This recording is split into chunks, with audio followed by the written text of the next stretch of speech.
Shalom, saudara sekalian yang dikasih oleh Tuhan Yesus Kristus. Bagaimana kabarnya pada hari ini? Saya terus mendoakan kita semua dalam keadaan baik dan tanpa kekurangan suatu apapun. Puji nama Tuhan. Kita bersyukur bahwa kita boleh kembali diberi kesempatan mendengar firman Tuhan untuk memuji memuliakan nama Tuhan. Dan this day is a special day because hari ini adalah hari Pentakosta, di mana Roh Kudus dicurahkan kepada orang percaya. Maka firman Tuhan hari ini bertemakan hidup oleh Roh. Ketika kita telah dicurahkan Roh Kudus, orang-orang percaya dicurahkan Roh Kudus, sudah seharusnya hidup dalam Roh, hidup dalam kebenaran Allah, sehingga kita dapat menjadi saksi-saksi Tuhan di seluruh bumi. Pertama-tama kita akan membaca dulu Alkitab kita. Mari kita buka Alkitab kita pada Kisah Para Rasul. Ayat dan pasal yang paling fenomenal tentang Pentakosta yaitu Kisah Rasul pasal 2. Kisah Rasul pasal 2 ayat yang pertama saya akan bacakan buat kita semua. Ketika tiba hari Pentakosta, semua orang percaya berkumpul di satu tempat. Tiba-tiba turunlah dari langit suatu bunyi seperti tiupan angin keras yang memenuhi seluruh rumah di mana mereka duduk, dan tampaklah kepada mereka lidah-lidah seperti nyala api yang bertebaran dan hinggap pada mereka masing-masing. Maka penuhlah mereka dengan Roh Kudus, lalu mereka mulai berkata-kata dalam bahasa lain seperti yang diberikan oleh Roh itu kepada mereka untuk mengatakannya. Puji nama Tuhan. Kita telah tahu bahwa ketika tiba hari Pentakosta pada masa itu, pada Kisah Rasul, orang-orang percaya semua berkumpul dan mereka penuh dengan Roh Kudus. Yang menjadi pertanyaannya adalah, bagaimana setelah kita menerima Roh Kudus? Apa yang harus kita lakukan? Apakah kita hidup menurut firman Tuhan, atau apakah kita tetap pada kehidupan lama kita? Oleh sebab itu, firman Tuhan saat ini akan memberitakan bahwa hidup oleh Roh itu penting. Percuma saja Roh diberikan, kita berkata-kata dalam bahasa Roh, tetapi setelah itu hidup kita hampa, tidak hidup oleh Roh tetapi hidup oleh kedagingan. Sehingga kita tidak bisa menjadi saksi-saksi Kristus. Untuk itu mari kita perhatikan firman Tuhan bahwa pentingnya hidup oleh Roh pada sekarang ini. Mari kita membaca Alkitab kita kembali. Kita buka Roma 8. Tentu kita semua tahu pasal ini bahwa hidup oleh Roh. Ayat yang pertama mengatakan, demikianlah sekarang tidak ada penghukuman bagi mereka yang ada di dalam Kristus Yesus. Roh yang memberi hidup telah memerdekakan kamu dalam Kristus dari hukum dosa dan hukum maut. Sebab apa yang tidak mungkin dilakukan hukum Taurat karena tak berdaya oleh daging, telah dilakukan oleh Allah dengan jalan mengutus anaknya sendiri dalam daging, yang serupa dengan daging yang dikuasai oleh dosa karena dosa. Ia telah menjatuhkan hukuman atas dosa di dalam daging, supaya tuntutan hukum Taurat digenapi dalam kita yang tidak hidup menurut daging tetapi menurut Roh. Ayat 1 sampai ayat yang keempat telah menjelaskan kepada kita bahwa hidup kita, hidup yang menurut Roh, itu memiliki jaminan kehidupan keselamatan. Ketika Roh Kudus sudah dicurahkan, what's the next? Apakah kita hidup dengan kedagingan kita atau hidup oleh Roh? Hidup kedagingan di sini berbicara tentang kehidupan lama, tentang kehidupan keduniawian. Jangan sampai ketika kita menerima Roh Kudus, kita berbahasa roh, tetapi dalam kehidupan sehari-hari tidak memunculkan sikap bahwa kita hidup oleh Roh, hidup di dalam Roh Kudus, hidup di dalam Kristus. Kalau hidup di dalam Kristus, di dalam Roh Kudus, sudah otomatis hidup kita berpadanan dengan Injil Kristus. Seperti Kristus, agar kita bisa menjadi berkat bagi banyak orang. Puji Tuhan. Ketika kita hidup oleh Roh, maka ada damai sejahtera. Karena keinginan roh adalah hidup dan damai sejahtera. Di ayat 6 dikatakan seperti ini. Karena keinginan daging adalah maut, tetapi keinginan roh adalah hidup dan damai sejahtera. Ketika kita hidup menurut daging kita, akhir-akhirnya adalah maut. Sekalipun nikmat, tidak ada damai sejahtera dalam hidup kita. Tetapi jika kita menuruti keinginan roh, kita hidup di dalam roh itu, Roh Kudus, ada hidup dan damai sejahtera. Puji Tuhan. Ini yang perlu kita koreksi dalam kehidupan kita, terutama saya. Bahwa pentingnya kita hidup oleh Roh Kudus. Karena kita telah menerima kuasa, kita telah menerima Roh Kudus. Kita yang mengasihi Allah, kita yang percaya menerima Roh Kudus, maka kita sudah kewajibannya hidup oleh Roh.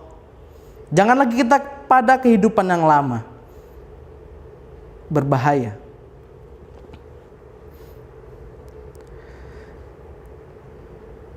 Kita baca ayat yang ke-10. Tetapi jika Kristus ada di dalam kamu, maka tubuh memang mati karena dosa, tetapi roh adalah kehidupan oleh karena kebenaran. Kristus ada di dalam kita, ada kehidupan. Tetapi lantas pertanyaan adalah, adakah Kristus dalam hidup kita? Itu yang harus kita pertanyakan pada diri kita. Faktanya, tidak semua orang Kristen ada Kristus di dalamnya. Kenapa saya bisa katakan seperti itu? Ya karena dari sikap-sikapnya yang tidak memunculkan karakter Kristus sama sekali. Untuk itu, mari kita menjadi orang Kristen yang benar-benar hidup berpadan dengan Injil Kristus. Hidup oleh Roh, sehingga Kisah Rasul 1 ayat 8 kita bisa menjadi saksi-saksi di seluruh bumi. Menjadi saksi, menjadi menjadi pemberita-pemberita Injil Kristus. Tentu orang, jika kita memberitakan Kristus, kita memberitakan firman Tuhan, ia akan melihat dari kehidupan kita dulu, bukan? Jangan sampai ada komentar, ih kok dia bisa bilang seperti itu, hidupnya aja gak begitu. Nah, jangan kita menjadi batu sandungan seperti itu. Yang pertama, jika kita ingin menjadi saksi Kristus, adalah hidup oleh Roh dulu. Berpadan dengan Injil Kristus sehingga orang dapat melihat, oh iya benar, inilah pengikut Kristus, aku juga mau ikut. Nah seperti itu. Sebenarnya pada dasarnya itu simple, tetapi kadang manusia yang membuatnya sangat ruwet.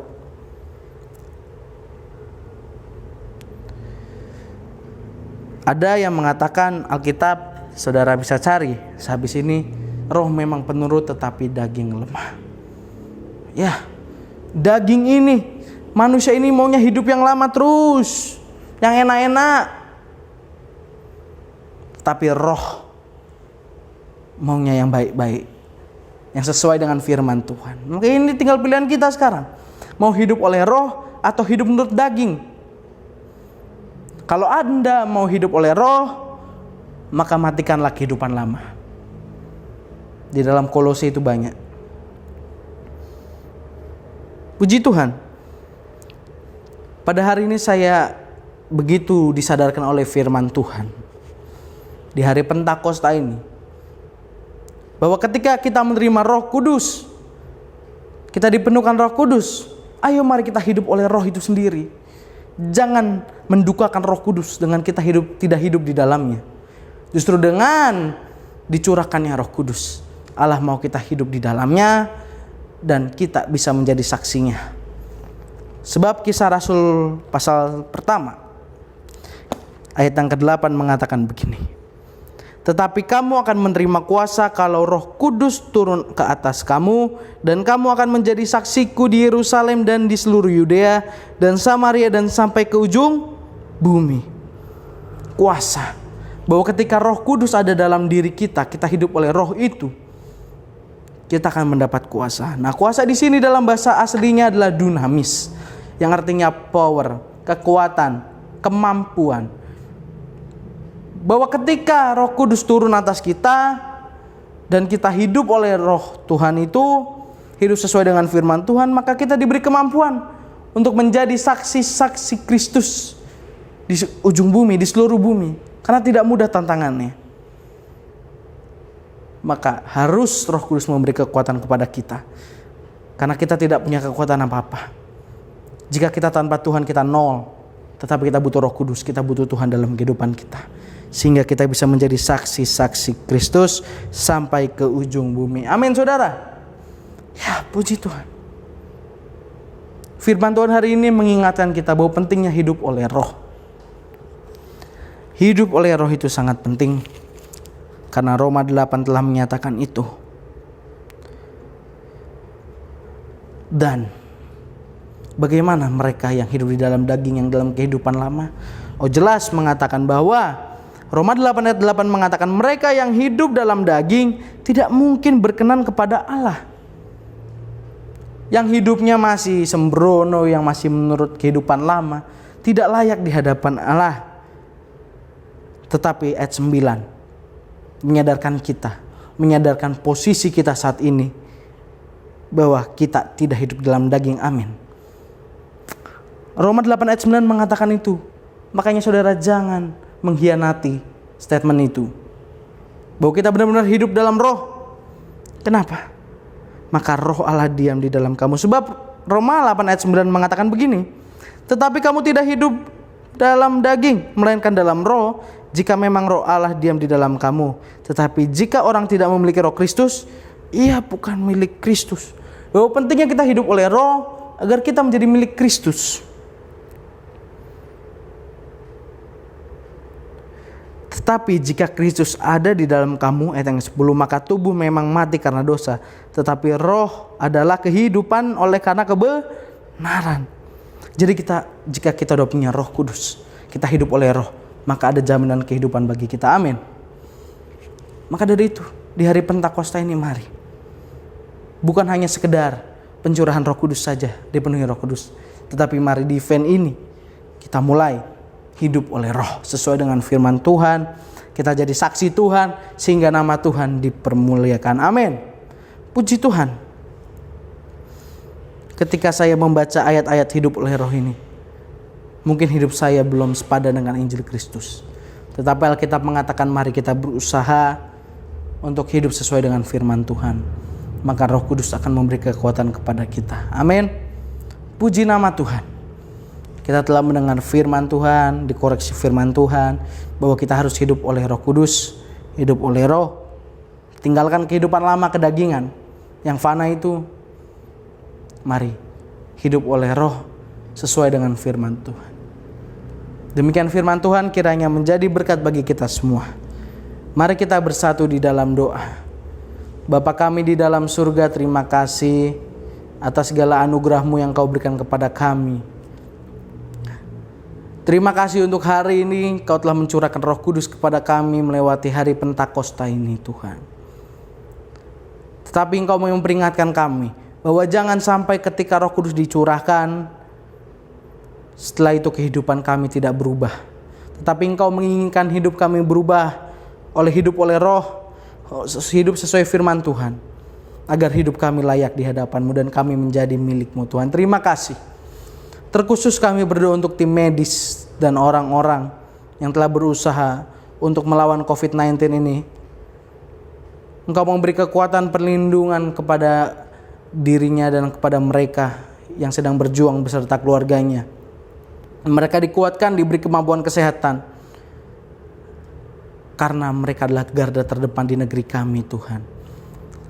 Juga kepada pasien COVID-19 yang telah terinfeksi, baik ODP maupun PDP, kiranya Engkau memberikan kesembuhan pada mereka. Bilur-bilur-Mu tercurah untuk mereka. Hanya di dalam nama Tuhan Yesus Engkau sanggup menyembuhkan mereka. Terima kasih. Kami berdoa bagi pribadi kami masing-masing, yang Tuhan selalu sertai kami. Sertai kami terus Tuhan. Berikan Roh Kudus-Mu atas kami sehingga kami dapat menjadi saksi-Mu. Agar nama-Mu ditinggikan, dimuliakan, sehingga amanat agung-Mu dapat terrealisasikan lewat kehidupan kami. Terima kasih Tuhan. Kami bersyukur untuk kesempatan hari ini yang Kau berikan. Terima kasih untuk pengeringatan akan firman-Mu Tuhan pada hari ini. kiranya Engkau terus mengingatkan kami, agar kami tidak lupa. Terima kasih Tuhan, ajar kami terus mengingat firman-Mu, ajar kami untuk terus rindu kepadamu. Terima kasih Tuhan, terima kasih. Kami alaskan doa sembahyang kami hanya dalam nama Tuhan Yesus. Kami berdoa mengucap syukur, haleluya. Amin. Puji Tuhan saudara, kita telah mendengar firman Tuhan, kita telah berdoa. Kiranya kita saling support bahu-membahu akan COVID-19 ini. Jika kita menuruti aturan pemerintah, kita menuruti peraturan yang ada, protokol yang ada, dan kita meminta pertolongan dari Tuhan, maka COVID-19 bisa lenyap dengan cepat. Puji Tuhan, firman Tuhan, jika saudara ingin menjadi berkat, jika saudara ingin menjadi duta Kristus, salah satunya Anda bisa melalui share video ini. Share renungan ini sehingga orang dapat menjadi berkat. Jangan lupa like, komen, dan subscribe. Puji Tuhan. Demikian saya, Jeremia Anugrah atau Mas Jerdut. Shalom.